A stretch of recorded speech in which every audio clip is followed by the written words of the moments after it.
अस्सलाम वालेकुम अहले ईमान। हम पिछले चैप्टर में जो अभी कंटिन्यू है, मक्के पर विजय नाम का जो चैप्टर था इस किताब से, हजरत मोहम्मद और इस्लाम, वो देख रहे थे।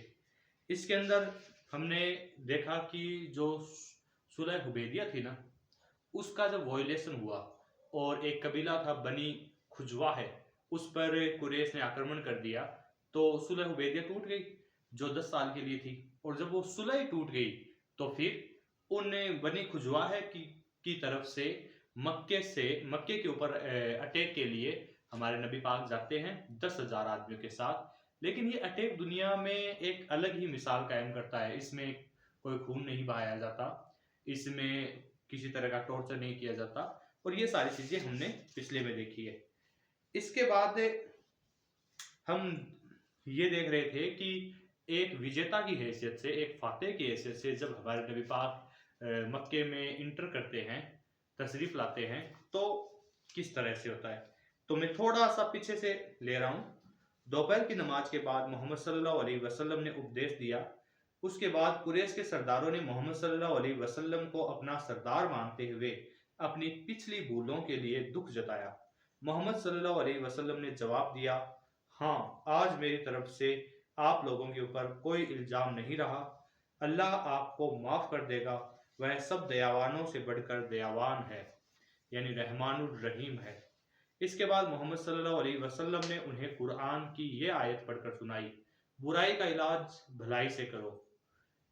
अगली बात उन्होंने बताई, सबसे अच्छी बात वह करता है जो अल्लाह की तरफ लोगों को बुलाता है और खुद नेक काम करता है, फिर कहता है कि मैंने अपने को अल्लाह पर छोड़ दिया। इसके अलावा उन्होंने कहा, भलाई और बुराई बराबर नहीं हो सकती। दूसरा तुम्हारे साथ बुराई करे तो तुम जवाब में उसके साथ भलाई करो, और वह जिसे तुमसे दुश्मनी थी तुम्हारा दिली दोस्त हो जाएगा। यानी आपका दुश्मन है कोई और आपसे कुछ गलत करता है तो भी आप उसके साथ सही करो, वो आपका दोस्त बन जाएगा। आगे वो कहते हैं, जिन लोगों के दिलों में विश्वास है उनसे कहो कि वह उन लोगों को माफ कर दे जिन्हें उस दिन का डर नहीं है जिस दिन वह अल्लाह के सामने आएंगे। अच्छा, विश्वास होने का मतलब बिलीवर मोमिन को भी कहा जाता है, यानी जिन लोगों को विश्वास है, यानी जो लोग मोमिन है। उन्होंने आगे कहा, और जल्दी ही अपने रब से अपनी भूलों के लिए माफी मांगो और उस स्वर्ग के लिए प्रार्थना करो जो धरती और आकाश जैसी फैली हुई है। वह उन लोगों के लिए है जो परहेजगार यानी सदाचारी है, जो गरीबी और अमीरी दोनों में दान करते हैं, जो अपने गुस्से को दबाते हैं, जो आदमियों को माफ करते हैं, क्योंकि अल्लाह दूसरों के साथ नेकी करने वालों को ही प्यार करता है। ये सारी बातें कुरान पाक की आयतें हैं। कुछ दिन मक्के में रहकर मोहम्मद सल्लल्लाहु अलैहि वसल्लम ने वहीं से चारों तरफ अपना धर्म समझाने वाले भेजे। इन लोगों को फिर साफ तौर पर यह हिदायत दी गई कि किसी के साथ सख्ती नहीं करना। खालिद सदा से तबीयत में तेज था, यानी खालिद बिन वलीद, जिनके बारे में हम जानते हैं कि एक बेहतरीन जनरल रहे हैं, तो वो थोड़े से गुस्सेल ही थे, थोड़े अग्रेसिव थे। वह जुजैमा कबीले के कुछ लोगों से लड़ पड़ा, जिसमें उस कबीले के कुछ लोग मारे गए। मोहम्मद सल्लल्लाहु अलैहि वसल्लम को जब पता लगा, उन्होंने दुखी होकर 2 बार चिल्लाकर कहा, ए अल्लाह, मैं इस बारे में बेकसूर हूँ। फिर खालिद को बुलाकर डांटा और तुरंत अली को भेजकर जिन जिन का जितना नुकसान हुआ था सबसे माफी मांगी और सबको पूरा पूरा हर्जाना दिलवाया। लिखा है कि अली ने अपनी नरमी से, खुले दिल और खुले हाथों से मदद की और सबको खुश कर दिया। जुजमे कबीले के जिन लोगों को खालिद ने मारा था, उन्होंने इससे पहले एक मुसलमान लड़के अब्दुल रहमान के बूढ़े बाप और खुद खालिद के चचा को मार डाला था। अब्दुल रहमान को खुश करने के लिए खालिद ने उससे आकर कहा, मैंने तुम्हारे बाप को मारने का बदला ले लिया है।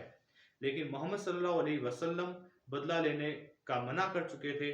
नौजवान अब्दुल रहमान ने उलट कर जवाब दिया, यूं क्यों नहीं कहता कि तूने अपने चाचा की हत्या का बदला लिया है, तूने इस काम से इस्लाम पर धब्बा लगाया है। कितनी बड़ी बात है। जब यह सवाल आया कि अब बाकी जिंदगी मक्के में बिताई जाए या मदीने में, तो मोहम्मद सल्लल्लाहु अलैहि वसल्लम ने यह कहकर मदीने के लिए फैसला दिया कि मदीने वालों ने उन दिनों मेरा साथ दिया था जब कोई मेरे साथ नहीं था, और मैंने वचन दिया था कि मैं उनके बीच ही मरूंगा, यानी वफात पाऊंगा। मक्के से उतरकर ताइफ का नगर, जिसमें लात देवी की मशहूर मंदिर था, पुराने अरब रिवाजों का सबसे बड़ा गढ़ था। 10 साल पहले इसी नगर में मोहम्मद सल्लल्लाहु अलैहि वसल्लम लहूलुहान कर निकाले गए थे। ताइफ के आसपास के कुछ कबीलों ने अभी तक मदीने की नई कौमी सरकार और इस्लाम धर्म दोनों में से किसी को नहीं अपनाया था। इस बार मोहम्मद सल्लल्लाहु अलैहि वसल्लम की मक्के की जीत से ने उनकी दुश्मनी की आग को फिर भड़का दिया। ताइफ के पास ओतास की घाटी में कुछ पहाड़ी कबीले मुसलमानों पर हमला करने के लिए जमा हुए।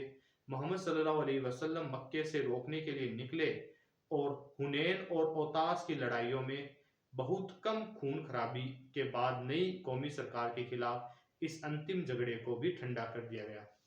तो हमने इसमें क्या क्या देख लिया, एक तो कुरान पाक की जो आयतें हमारे नबी पाक ने सुनाई थी वो देख ली। इसके बाद हमने देख लिया कि ये जो खालिद बिन वलीद का मसला था उसको देख लिया। इसके बाद ये ताइफ वाला मसला भी देख लिया है।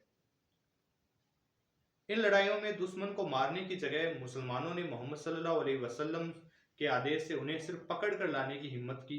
ओतास की लड़ाई में उस हवाजिन कबीले के 6000 आदमी पकड़े गए, जिस कबीले की धाया हलीमा ने 5 साल के बालक मोहम्मद सल्लल्लाहु अलैहि वसल्लम को दूध पिलाया था। बुढ़िया हलीमा अभी जिंदा थी। मोहम्मद सल्लल्लाहु अलैहि वसल्लम की जीत के बाद वह उनसे मिलने आई। मोहम्मद सल्लल्लाहु अलैहि वसल्लम खड़े होकर बड़ी इज्जत के साथ उनकी आवभगत की, अपनी चादर उतारकर उनके बैठने के लिए बिछा दी, और उनके कहने पर उसी समय 6000 हवाजिन कैदियों को भी छोड़ दिया गया। यानी हलीमा जो माँ धाय माँ थे, उनका इतना बड़ा सम्मान किया उन्होंने। मक्के से लौटकर मोहम्मद सल्लल्लाहु अलैहि वसल्लम ने वहां के लोगों को धर्म की सीख देते रहने के लिए मुआज नाम के आदमी को इमाम बनाया और शहर के बंदोबस्त के लिए नौजवान अत्ताब बिन उसैद को शहर का हाकिम चुना। खुद अपने साथियों को लेकर वह मदीने लौट आए। मदीने पहुंचने के थोड़े ही दिनों बाद ताइफ के कुछ खास लोग मोहम्मद सल्लल्लाहु अलैहि वसल्लम के पास आए। उन्होंने 10 साल पहले की भूल के लिए माफी मांगी और अपने सारे कबीले की तरफ से इस्लाम धर्म अपनाने की इजाजत चाही। ताइफ मदीने की कौमी सरकार में मिला दिया गया।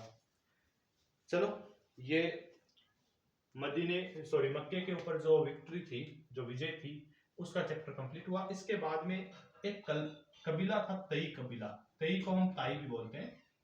इस ताई कबीले के बारे में हम कल पढ़ेंगे। ये ताई कबीला वही है जो हातिम ताई हम नाम सुनते हैं ना, उनका कबीला था। शुक्रिया, फिर मिलते हैं। जय हिंद।